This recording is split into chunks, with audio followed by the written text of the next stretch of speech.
उपाध्याय उनकी प्रतिमा को सजाया जाने लगा है, उनको पुष्पमाला अर्पित की जा रही है।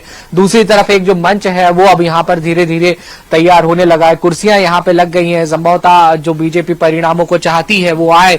महाराष्ट्र में तो रिफ्लेक्शन दिख रहा है, लेकिन झारखंड में फिलहाल फाइट नजर आ रही है और मध्य प्रदेश की दोनों सीटों पर काफी टसल जो है वो चल रहा है। चाहे विजयपुर की बात करें या बुधनी की बात करें, अभी बहुत कुछ कह पाना यहाँ पे सही नहीं होगा, लेकिन आप देखिए फिर भी बीजेपी में जो मंच है वो तैयार हो गया है। रेड कारपेट जो है वो आपको यहाँ पर बिछी हुई नजर आएगी। और एक खास बात, यहाँ पे मुझे भगवा झंडे जो हैं वो दिखाई दे रहे हैं, जिसमें जय जय श्री राम का जो नारा है वो लिखा हुआ है। तो बीजेपी ने अपनी जो तैयारियां हैं एक संभावित जश्न को लेकर, जैसे बीजेपी मनाने के लिए बेसब्री से इंतजार जरूर कर रही होगी, तो उसकी तैयारियां शुरू कर दी हैं। क्योंकि आप देखें तो चाहे मुख्यमंत्री मोहन यादव हो, उन्होंने महाराष्ट्र में झारखंड में प्रचार किया, बुधनी में मोर्चा संभाला, विजयपुर में मोर्चा संभाला। शिवराज सिंह चौहान की साख जो है वो बुधनी में पूरी तरह से दांव पर लगी हुई है। इसके अलावा बीडी शर्मा हो या तमाम बीजेपी के नेताओं लगातार प्रचार प्रसार करते हुए नजर आए। लेकिन सुबह 2-2.5 घंटे की अब तक जो काउंटिंग हुई है, रोचक मुकाबला नजर आ रहा है फिलहाल। जी बिल्कुल रोचक भी नजर आ रहा है। हालांकि बुधनी में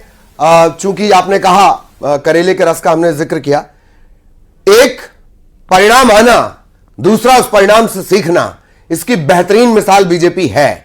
अगर बुधनी में हम किसी भी राउंड में पीछे जाते हैं या ये ब्रेकिंग चलती है, इस पर भी पार्टी निश्चित तौर पर सोचेगी, कहीं कोई संशय नहीं। चक्रवर्ती साहब, आपके पास मैं आना चाह रहा हूं कि योजनाओं का आपने जिक्र किया, बहुत अच्छी बात। योजनाएं आपके नारों में नहीं आ पाती, लेकिन कुछ विरोधाभास होगा। चक्रवर्ती साहब,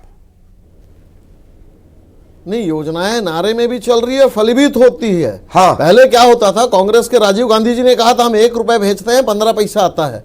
अब क्या होता है कि अकाउंट के सीधे सीधे, चाहे प्रधानमंत्री आवास का पैसा हो तो हितग्राही के सीधे सीधे अकाउंट में, खाते में चला